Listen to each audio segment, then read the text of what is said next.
Renato, hoje é o último vídeo da série que a gente está gravando sobre a questão das falhas na lubrificação de rolamentos, Tá. né? As grandes famílias de falhas, vamos assim dizer. E hoje chegou o dia da gente falar sobre o excesso ou a falta de lubrificante. Tá. Ou seja, a insuficiência ou a extra suficiência do lubrificante ali. O que você pode falar pra gente? Bom, acho que esse, sem diminuir a importância, ele é tão ou mais importante do que os outros 4, mas a gente avalia muito essa questão de como calcular, né? Como saber se eu estou lubrificando em excesso, se eu estou lubrificando de forma insuficiente, etc. Eu acho que parte do princípio que a gente deveria fazer alguns cálculos, né? Então você tem que calcular qual que é o tamanho médio do rolamento, qual que é a rotação, quais são as outras condições, o tipo de rolamento, porque cada um deles acaba tendo uma certa configuração, para você poder calcular qual que seria aquele fator de velocidade. Sim. Uma vez calculando o fator de velocidade, você vai determinar qual é a quantidade de lubrificante que você vai colocar, tá?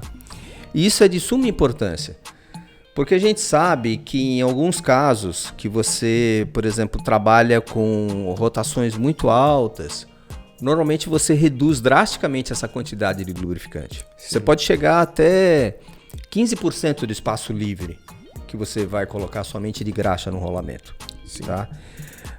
E nessas situações isso é muito crítico, porque se você ultrapassar isso por uma razão qualquer, você não tem um bom sistema que consiga dosar a quantidade de graxa que você está aplicando no rolamento.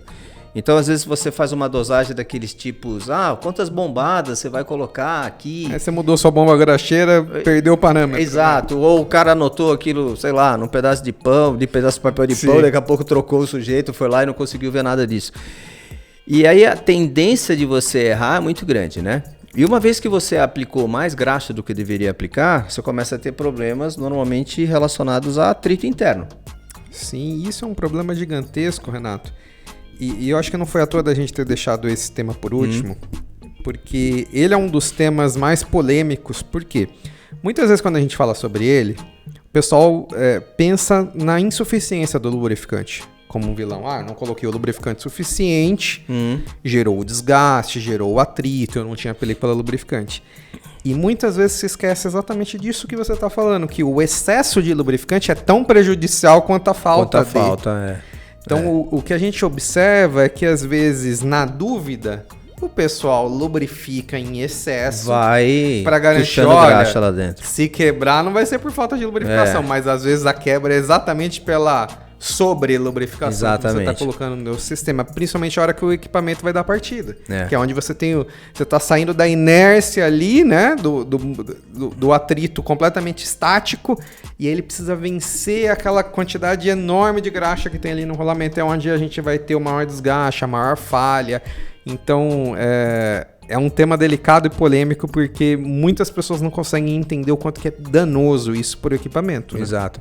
E a tendência natural, como você bem lembrou, é colocar muita graxa, né? Então, vamos pecar pelo excesso. Coloca até expulsar tudo. Peca pelo excesso. Para baixa rotação, você não vai ter tanto problema. Você vai estar só gastando lubrificante, vamos assim dizer. Agora, para rotações medianas ou altas rotações, o problema é gigantesco. E a gente tem várias regras, né, a seguir, né? Então, dependendo da faixa de velocidade que você tem, né? Não da rotação, mas do fator de velocidade, você pode trabalhar talvez com 30% do espaço livre ali. Aí, quando você está naquela situação de fator de velocidade muito baixo, aí sim você pode colocar de 90% a 100%. Só que aí você também tem que lembrar o seguinte, né? Muitas vezes não é somente você garantir que você vai colocar aquela quantidade toda de graxa. Vamos supor que, sei lá, um rolamento coubesse, vou chutar, 200 gramas de graxa. Aí você tá lá bombando a graxa lá no bico graxeiro e tal, e você, coloquei 250 ainda, né? Ou coube 250, como coube 250? Aí quando você vê, na verdade você só encheu a caixa. Exato. E aí aquela graxa não foi nem sequer um rolamento. porque tá desalinhado, enfim, não, tem uma série de problemas. O bico graxeiro tá desalinhado, sim, você colocou por um outro lado, sim, sabe? Isso é muito comum. Aí, na verdade, você fala assim, não, mas eu coloquei lá os 250 gramas. Era só para colocar 200, pus até 250 de tolerância aqui. Sim. E aí, quando você vê, aquela graxa nem sequer foi pro rolamento. Você vai dizer para mim que essa falha está relacionada à lubrificação excessiva? Não, pela falta de lubrificação. Pela falta. Exato. Mas o pensamento seu foi, deixa eu exceder a quantidade para garantir. Né? Sim. E aí você tem essas condições também que o excesso de graxa é muito danoso. É muito danoso porque você pode estar numa situação ali de atrito fluido muito no limite. E aí você começa a ter problemas também de aquecimento, sim, sabe?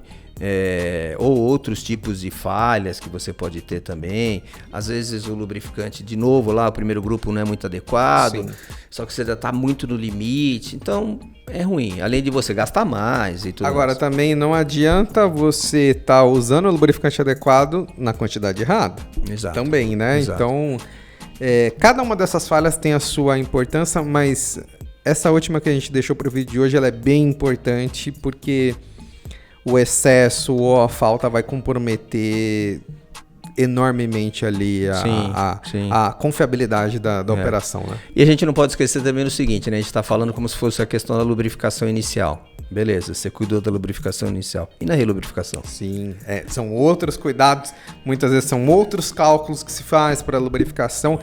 E tudo isso, um fornecedor de lubrificante deve ofertar ali para o seu cliente, para a tua equipe de manutenção, essas informações, né, Renato? É isso aí.